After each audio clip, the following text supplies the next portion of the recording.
Chona Chim mga chingu, a day in my life dito sa South Korea. Ang araw nga pala ay walang pasok kaya pupunta kami ng Baran para mamalengke at bumili na rin ng mga konsumo namin sa pang-araw-araw. Samahan nyo kami para mamasyal.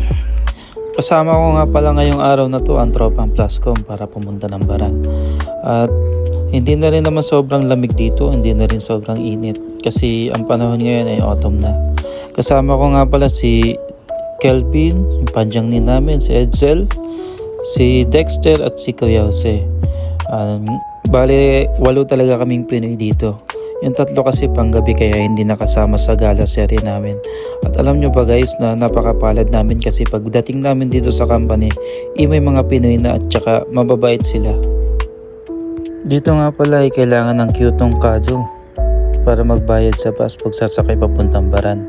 Dito rin ay pwede mong i-check kung magkano na laman ng card mo. Sa mismong bus stop na rin. Dito nga pala ay hindi basta-basta tumitigil yung bus. Kailangan mong pumunta sa bus stop para maghintay ng bus na daraan. May oras nga pala ang bus na pagdaan dito. At alam na rin namin yung oras ng pagdaan nila. Kaya hindi na namin naghihintay ng matagal. Siyempre bilang isang APS worker dito sa bansang Korea, marami kang ibang lahi na makakasalamuha.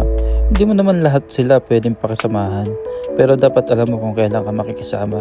Kaya pag pupunta kayo dito sa South Korea o kahit saang bansa man yan, dapat marunong kayo makisama. At siyempre magdasal ng marami para gabayan tayo sa pang-araw-araw na gawain natin.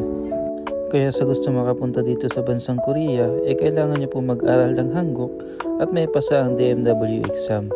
Taon naman sila may pa-exam dito, kaya malaki ang chance ang makapasok, basta't nag-aral ka lang. Ayun na nga almost 20 minutes din ng biyahe papuntang Baran.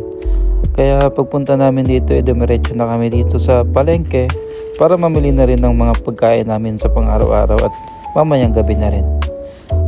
Buti nga at natsyempohan namin yung palengke ngayon na bukas at maraming mga seafoods na tinda sila ngayong araw na ito at napakasariwa pa. Dito sa kanto nakakita kami ng mga sapatos. Nakapili kami, mga mura lang yan pero branded yan. Itong isa nga namin na kasama nakakita ng magandang sapatos.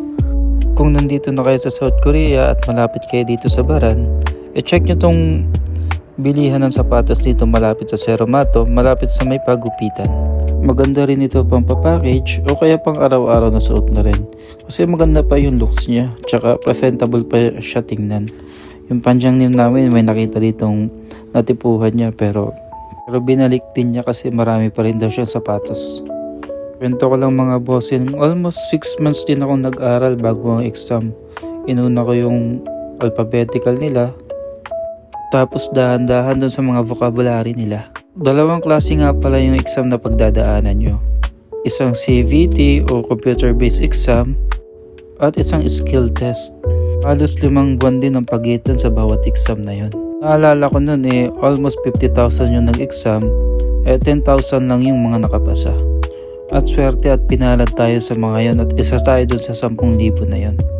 Bali September 2024 lumabas yung result ng exam at December 2024 naman ako na-select. Pero nakarating ako dito sa Korea is February 2025 na. Marami din talagang struggle ng pagdadaanan ng isang APS pero syempre laban lang para sa pangarap. At dun sa mga nasa rooster pa, dasal-dasal lang at sana makarating kayong lahat dito sa South Korea. At sa mga nag-aaral pa lang at gusto mag-exam sa DMW, mag-aral kayo ng mabuti kasi medyo mahirap din talaga ang exam.